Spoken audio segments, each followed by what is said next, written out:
교재 40페이지 보겠습니다. 6장에서 블레셋 사람들은 궤를 어떻게 보낼지 협의한 이후 궤를 수레에 담아 벳세메스로 보냅니다.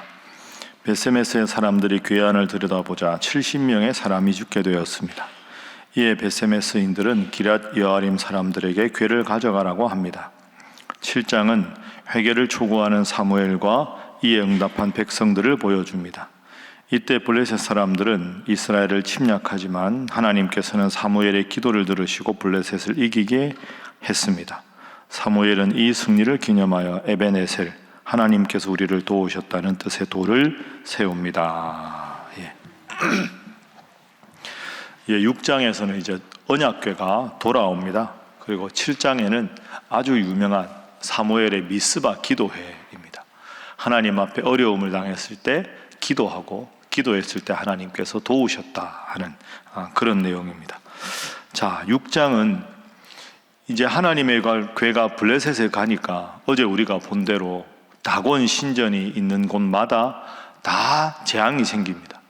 그 블레셋 사람들이 황당한 거죠. 이야, 이 이스라엘이 섬기는 신은 그 이스라엘만 다스리는 게 아니라 온 우주를 다스리고 우리 온 블레셋 땅에도 엄청난 영향을 발휘하는구나. 이 궤가 있으면 안 되겠다. 궤를 돌려보내자. 근데 문제는 이 무시무시한 궤, 블레셋 사람들 앞에서는 이 재앙의 상징인 궤를 어떻게 돌려보내야 우리에게 더 이상 재앙이 없이 이스라엘로 돌려보낼 수 있느냐. 사람이 그걸 메어가도 안 되고 그 이제 자기들 나름대로 엄청난 고민을 하는 거죠. 그래서 2절에 보면 6장 2절에 제사장들, 복술자들을 불러서 어떻게 보내야 되느냐 하고 고민을 합니다. 그러다 결론은 7절과 8절입니다. 새 수레를 하나 만들고 멍에를 메어 보지 아니한 젖나는 소 2마리, 암소 2마리라는 뜻이죠. 소의 수레를 메우고 그 송아지는 떼어 집으로 돌려보내고 여호와의 궤를 가져다가 수레에 싣고 속건제로 드릴 금으로 만든 물건들은 상자에 담아 궤 곁에 두고 그것을 보내어 가게 하자. 그런데 만약에 그 궤가 9절에 벳세메스로 그대로 가면, 벳세메스는 이스라엘 영토입니다. 그러니까 소가 수레를 싣고 그냥 가게 했을 때 벳세메스로 그냥 쭉 가면 이거는 하나님이 우리에게 재앙을 내리신 것이다. 그렇지 않으면 우연한 일이다. 이렇게 이제 한 겁니다. 자, 여러분, 그러면 상식적으로 생각을 해보십시오. 지금 이 암소가 송아지를 떼었습니다. 그리고는 인도하는 사람이 없이 궤를 실은 수레를 보냅니다.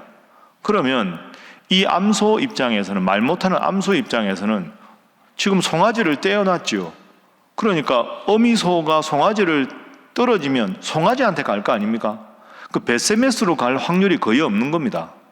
인도하는 사람들도 없고 아무 생각 없이 그 소가 벳세메스로 가는 것은 거의 불가능한 일입니다. 그런데 이렇게 한 거죠. 자, 이 소가 어떻게 됐는가? 12절 한번 보십시오. 자, 함께 읽어봅니다. 시작. 암소가 벳세메스 길로 바로 행하여 대로로 가며 갈 때에 울고 좌우로 치우치지 아니하였고 블레셋 방백들은 벳세메스 경계선까지 따라가니라. 아멘. 자, 이 암소가 벳세메스로 우직하게 그냥 갑니다. 그러니까 이 암소 입장에서도 지금 어디로 가야 될지 모르는데 하나님께서 벳세메스로 이 암소들을 인도했다, 이렇게 볼 수 있죠. 그런데 12절을 우리가 방금 읽었는데 보면 탁 마음에 걸리는 단어가 하나 있습니다.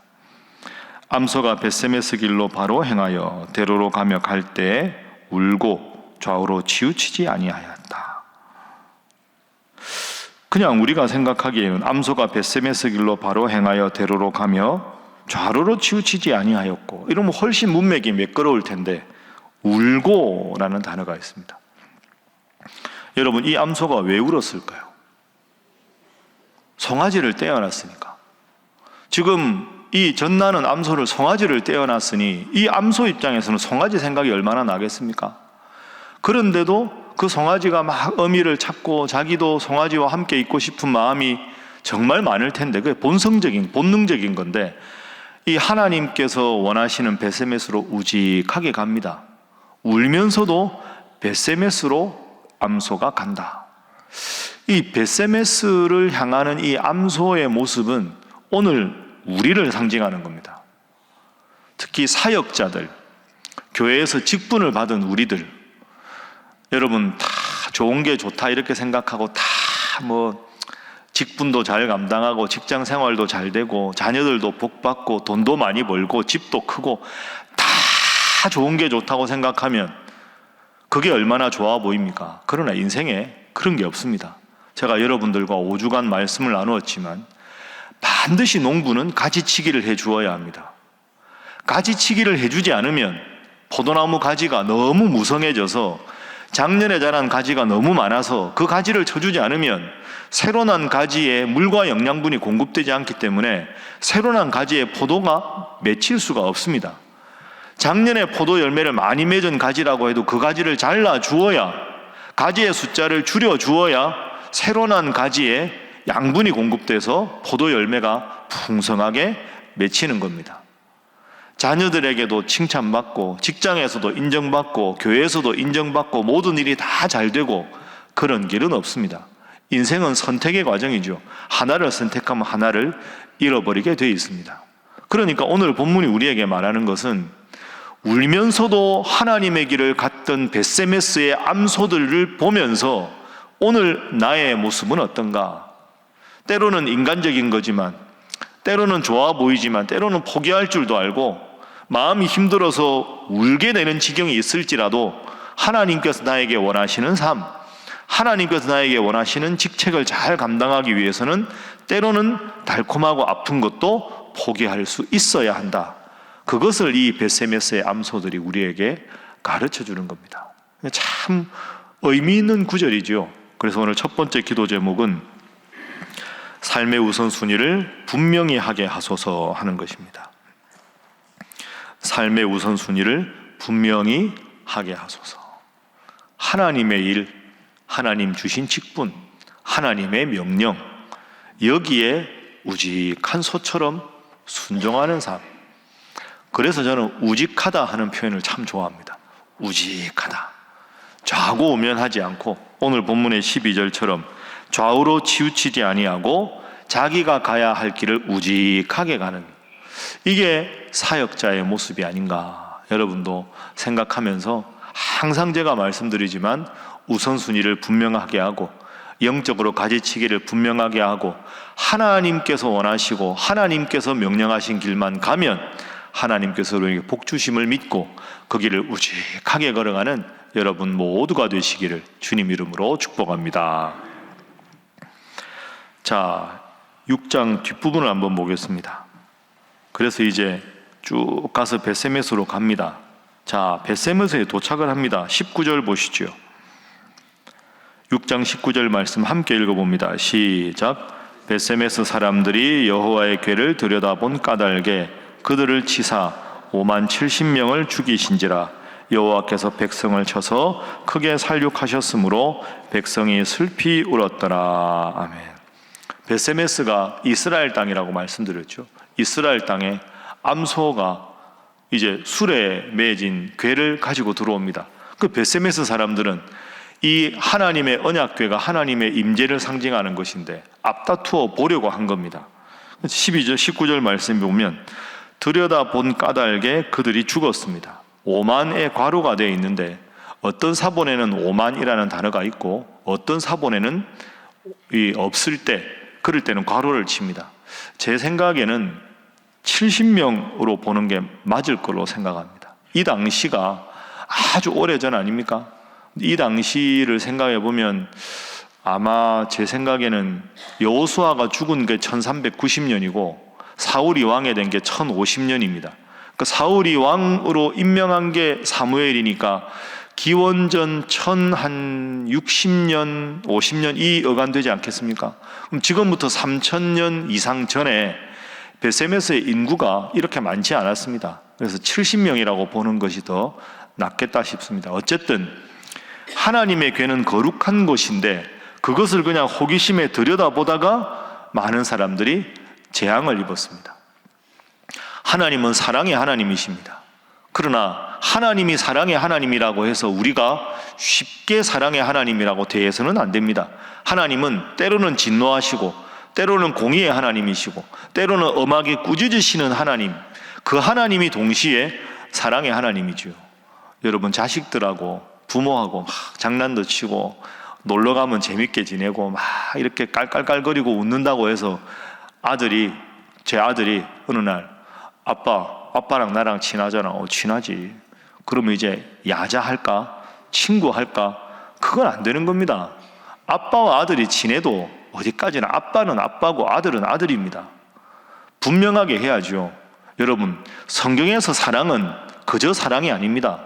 한번 따라해 보시죠. 분별 있는 사랑. 분별 있는 사랑. 그걸 기억하셔야 합니다. 하나님의 괴가 왔으면 하나님의 괴를 어떻게 운반하고 어떻게 보관하는가에 대해서 정확하게 하나님 주신 규례대로 해야지, 와, 괴가 왔다, 들여다보자, 만져보자, 그건 잘못된 거죠. 하나님은 사랑의 하나님이시지만 하나님의 사랑을 우리가 늘 대하기 위해서는 말씀이 원하는 대로 지키는 대로 하는 것, 그것이 필요한 겁니다. 그래서 이 구절은 하나님의 거룩하심을 오늘 우리에게 보여주는 겁니다. 그래서 두 번째 기도 제목은 하나님의 거룩하심을 늘 기억하게 하소서, 이렇게 기도하겠습니다. 하나님의 거룩하심을 늘 기억하게 하소서. 성경에서 거룩이라는 단어는 1차적인 의미로 구별된다 하는 뜻입니다. 제가 방금 아들 이야기를 한 대로 친해도 아빠와 아들은 구별돼야 되는 거죠. 존중하는 것 속에서 사랑이 있는 겁니다.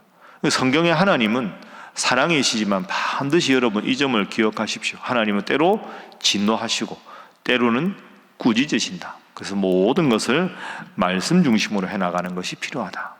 전도서 5장 2절 말씀, 하나님은 하늘에 계시고 인간은 땅에 있다. 참 의미 있는 구절이죠. 하나님 앞 우리가 기도하면 다 들어주시지만, 가까운 분이지만 동시에 하나님은 하늘에 계시고 우리는 땅에 있다. 하나님의 위대한 초월성을 말합니다. 내가 오늘도 하나님 앞에 기도할 때 내 마음을 다 쏟아내지만 하나님은 하나님의 영역이 있음을 알고 하나님의 거룩하심과 초월하심을 생각하고 늘 하나님 앞에 겸손하게 하나님의 뜻을 묻고 그 뜻에 따라 살아가는 여러분 되시기를 주님 이름으로 부탁합니다. 이어서 우리 7장 말씀을 보겠습니다. 자, 이제 7장 말씀은 사무엘이 이스라엘을 다스리는 그런 장면입니다. 자, 7장 3절에 보면 사무엘이 온 이스라엘 족속들을 부릅니다. 이제 우리가 하나님만 섬기자, 이렇게 온 백성과 다짐합니다. 그리고는 4절 말씀 보십시오. 이스라엘 자손이 바알들과 아스타롯을 제거하고 여호와만 섬기기로 결단합니다. 5절 말씀, 자, 함께 읽어봅니다. 시작. 사무엘이 이르되 온 이스라엘은 미스바로 모이라. 내가 너희를 위하여 여호와께 기도하리라 하매. 아멘. 우상을 버리고 하나님만 섬기도록 하자. 온 백성들이 그렇게 하겠습니다. 그러면 우리가 지금까지 우상을 섬기고 이방신을 섬긴 모든 것을 하나님 앞에 회개하자. 그러고는 미스바로 모입니다. 요즘도 큰 대형 기도회 같은 거 하면 미스바 대각성 성회, 미스바 집회 하는 게 여기서 나온 거죠. 하나님 앞에 돌아가자, 돌이키자, 회개하자. 그 미스바 대각성 성회가 5절에 있습니다. 6절에 보십시오. 그들이 여호와 앞에 종일 금식하고 여호와 하나님, 우리가 하나님 앞에 범죄하였습니다 하고 간절히 기도합니다.